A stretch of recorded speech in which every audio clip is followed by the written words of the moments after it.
Good afternoon, everyone. Thank you. This is the meeting of the Education Budget Conference Joint Committee meeting.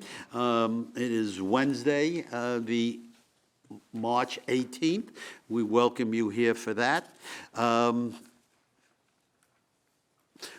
We're beginning our discussion on the budget here, as we've always done, and we hope to have some good discussions and come out with a fine budget.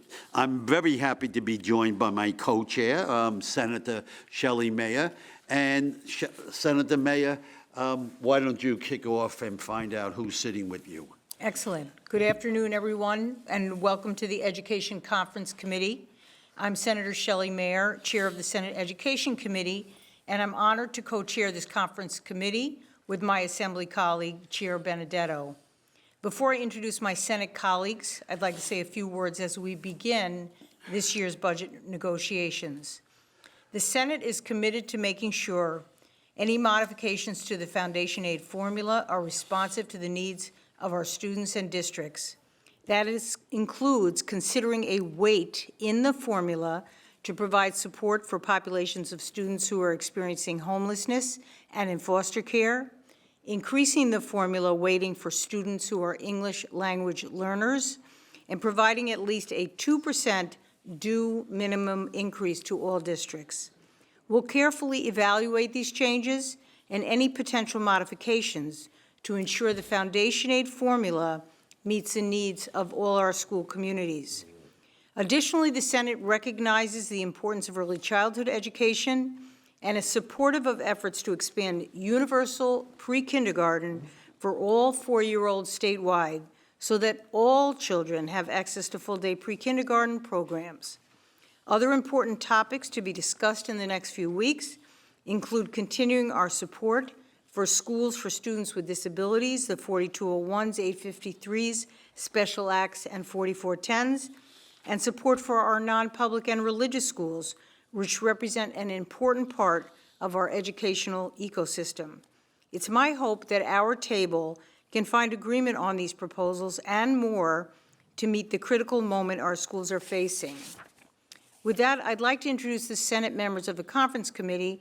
After I turn it back to Chair Benedetto for some opening remarks on content, we'll open it up so that any of our colleagues who wish to make some remarks can do so.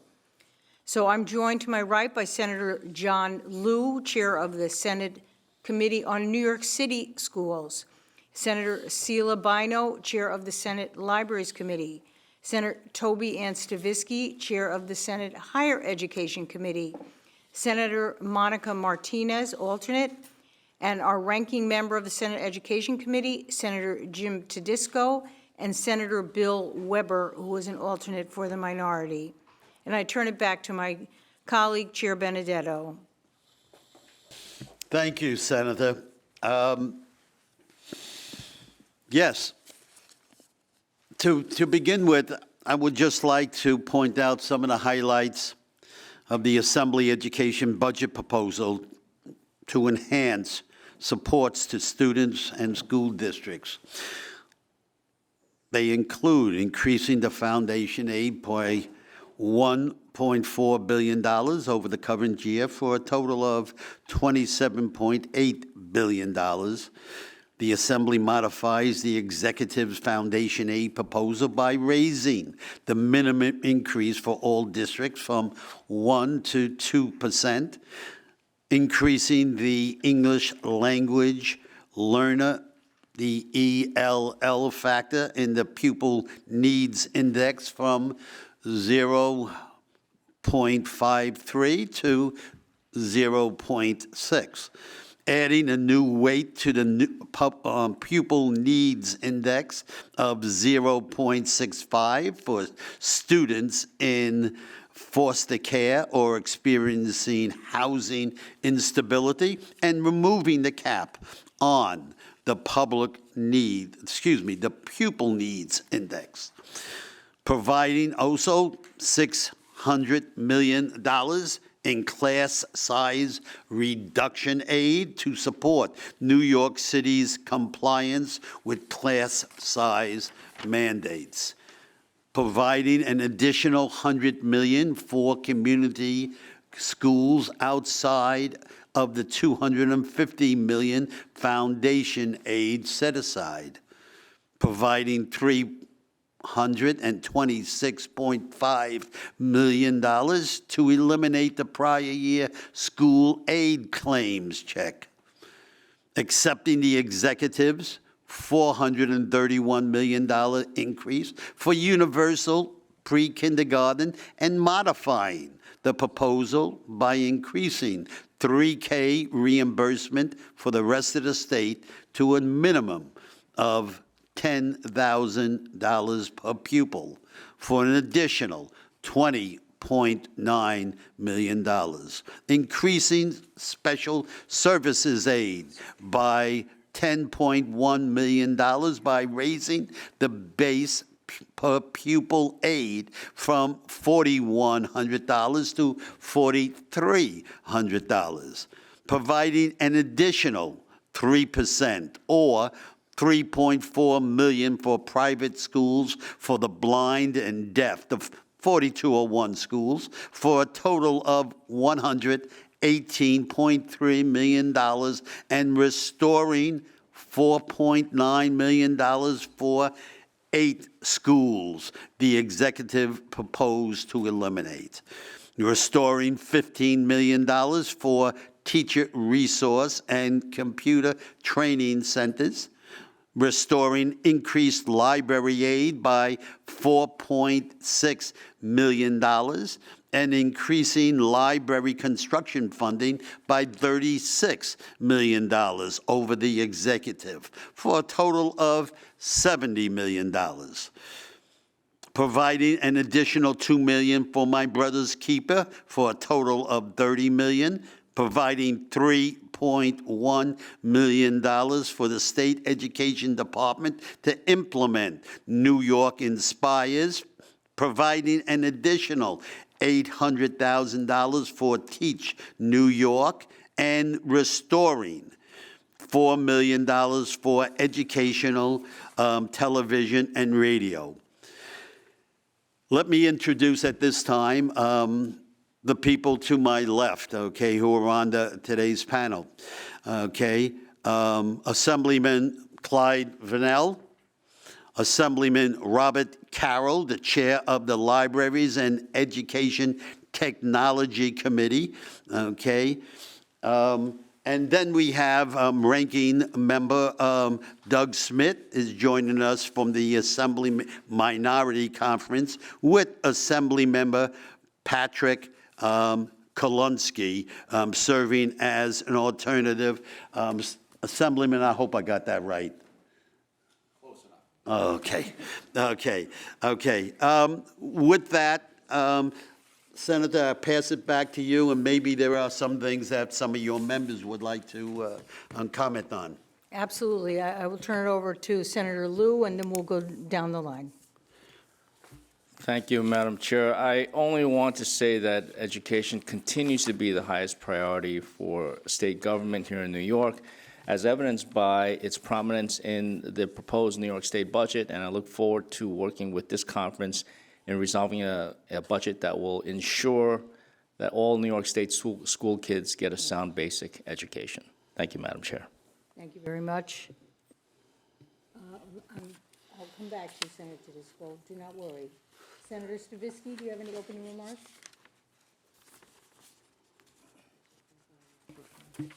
There we go. Yeah, thank you, Senator Mayor and Assemblymember Benedetto.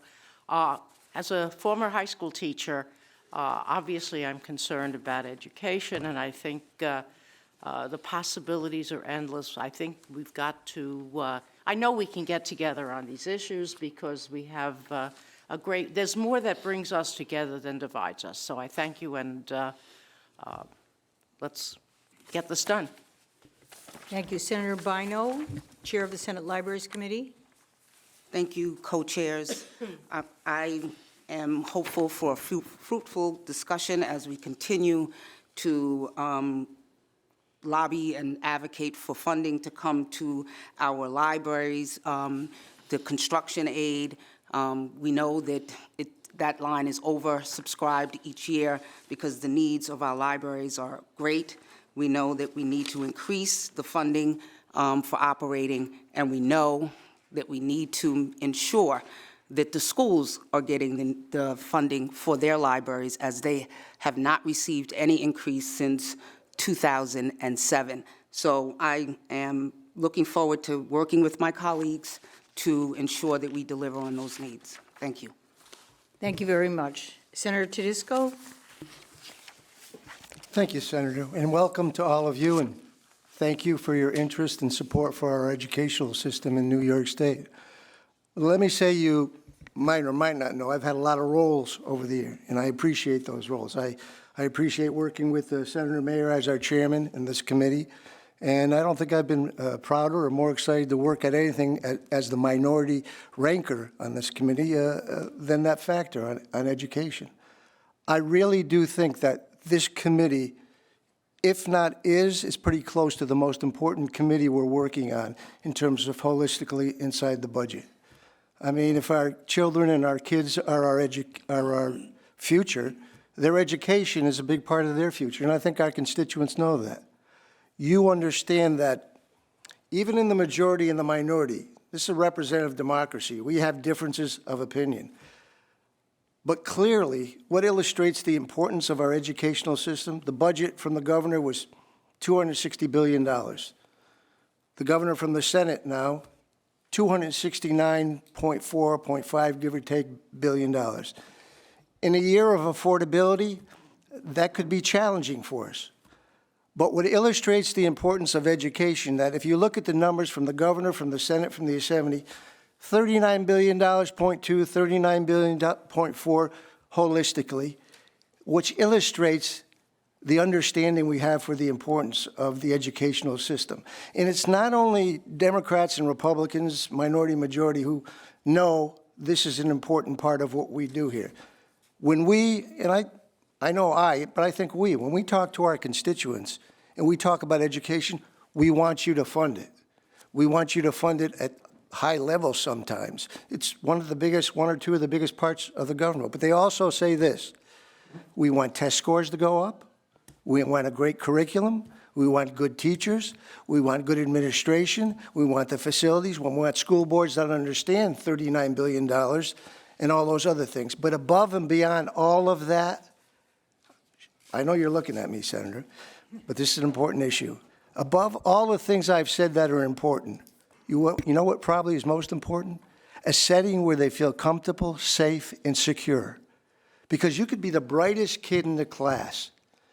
When you're thinking about not the process of what the teacher is trying to teach you, but how you get to the next class when you're worried about somebody putting your head into a locker room, that's a problem. That's a problem for the integrity of the money we're spending on it. That's a problem for the ability of them to learn and digest this great curriculum. And you might have seen lately a report from our controller.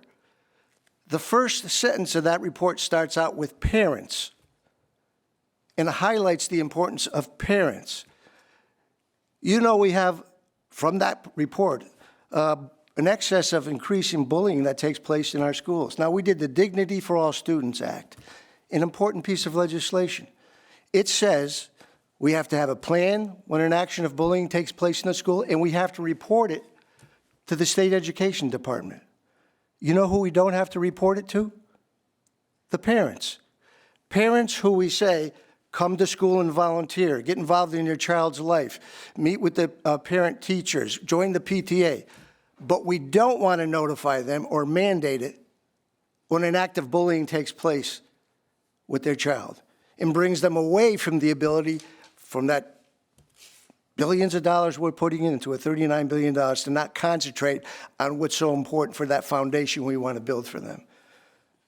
I'll tell you where this emanates from, and the chairman knows, and I've talked about this committee. It's a boy named Jacobs, who, 14 years old, went home one day, wrote a note, said, I love you, I'm sorry for what I'm going to do, and he took his life. His parents were shocked. Jacobs Travis' parents were shocked. They never knew the bullying that was taking place with him. Now, if we believe parents are important in being involved in the budget process, above and beyond anything, they should be notified when their kids can't concentrate. And sometimes they say, well, we got a stomach ache. They wonder why they keep saying they're sick, they don't want to go to school, or they wonder why they're skipping school or their grades are going down. We have to protect the integrity of our school system and the safety and setting of it. So I would say we support the numbers. I think we support education. But I think something in this budget should say, yeah, parents should be able to be notified. If a faceless bureaucrat at the state level should be notified of a child being bullied, I'll ask you a question, and this will be the end of it. Raise your hand, anybody in this room, who would not want to know their child was bullied in school one day or was the bullier that took place. Just raise your hand, I want to know. Thank you, Madam Chairman. Thank you, Senator Tedisco. I turn it back to Chair Benedetto. Thank you very much.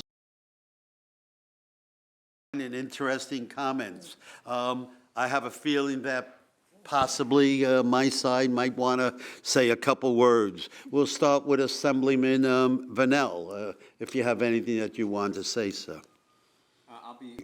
I'll be very brief. First of all, thank you, co-chairs, for convening this. Really important, we have a budget of $260 billion, and education is probably one of the most important parts of the budget that we have to take care of. We have to make sure that we provide a system that prepares our people for the future to be able to make sure that they can manage and navigate this world. One thing that's really important is that we have to have a New York that provides economic upward mobility. We have to make sure that the ladder goes down to the bottom. In order to do so, we believe that education is the great equalizer. So we're going to fight really hard to make sure in this budget that we properly educate all of our kids from Long Island all the way up to Buffalo. Really also important that we provide economic education and financial literacy for our young people so that they can navigate the world and tomorrow. So we look forward to working on this, really excited about, this process, and that we make sure that we, close the gap for education throughout the state. Thank you, sir. Assemblyman Carroll. Thank you, Chair Benedetto and Chair Meyer.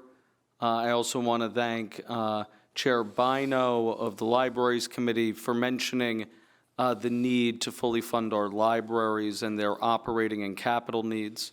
What we haven't heard here today is making sure, and in budgets past we have done this, is making sure critical investments of operating dollars for evidence-based programs for both teachers and librarians so that all students can receive instruction that is rooted in the evidence of reading and the science of reading, that is structured, sequential, cumulative. That is essential. We have done that in the past in our budgets. We need to continue to do that so that our teachers and our librarians have the professional development they need and the curriculums that are required to implement evidence-based reading curriculum for all students. Thank you. Thank you, Assemblyman.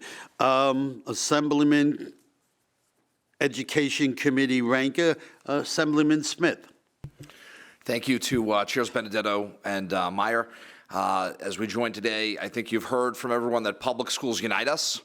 And I want to thank you for allowing us to speak on behalf of the Assembly Minority Conference. As we enter the final stretch of budget negotiations, we appreciate opportunities to have these five-way discussions.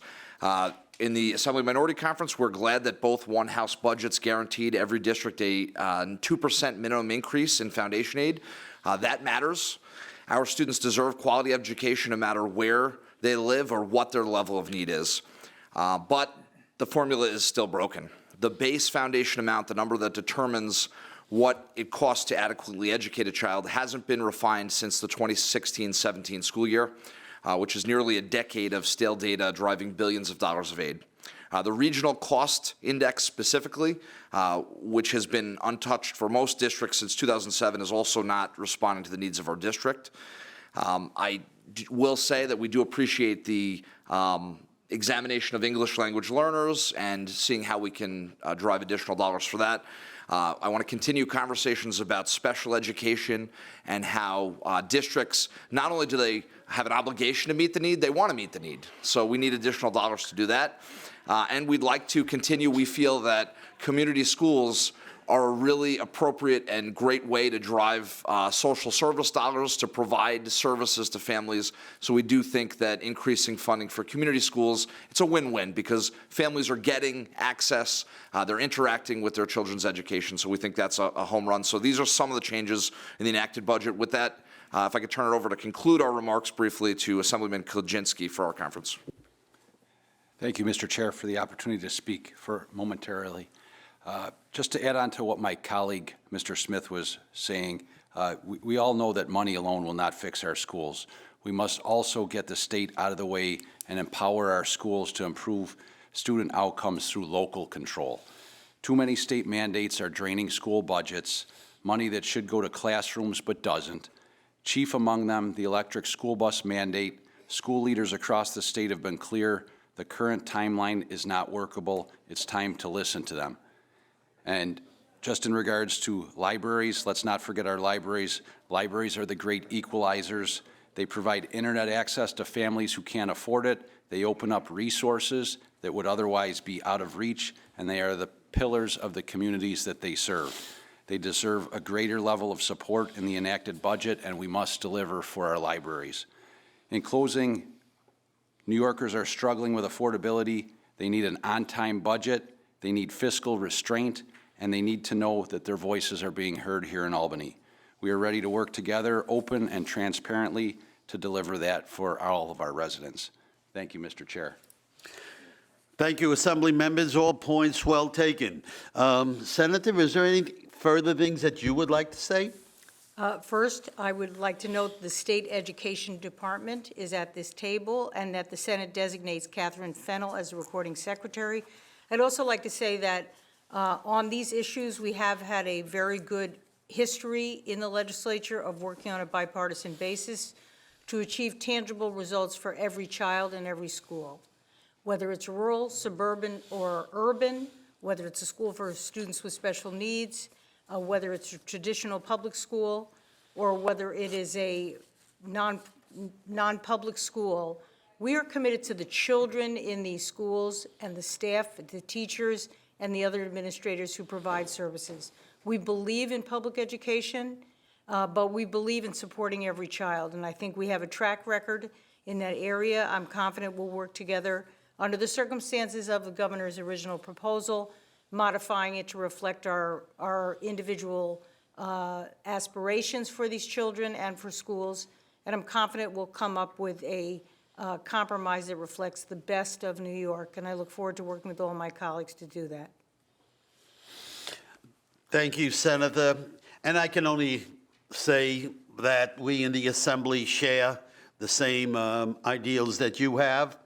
We're trying to work for the children of the state of New York to be the leaders of tomorrow. That is our what we want to get to, and we will hopefully craft a budget that will reflect that. Before I end, the Assembly would like to designate Ben Levine as our recording secretary for these proceedings. And when we reconvene, hopefully, we'll also be joined on my side of the table here by Assemblywoman Rozek, and plus two alternates, Assemblyman Conrad and Assemblyman Burrows. But having said all this, this will conclude the first meeting of the Education Conference Committee, and we'll meet again at the call of the General Conference Committee. Thank you all for coming.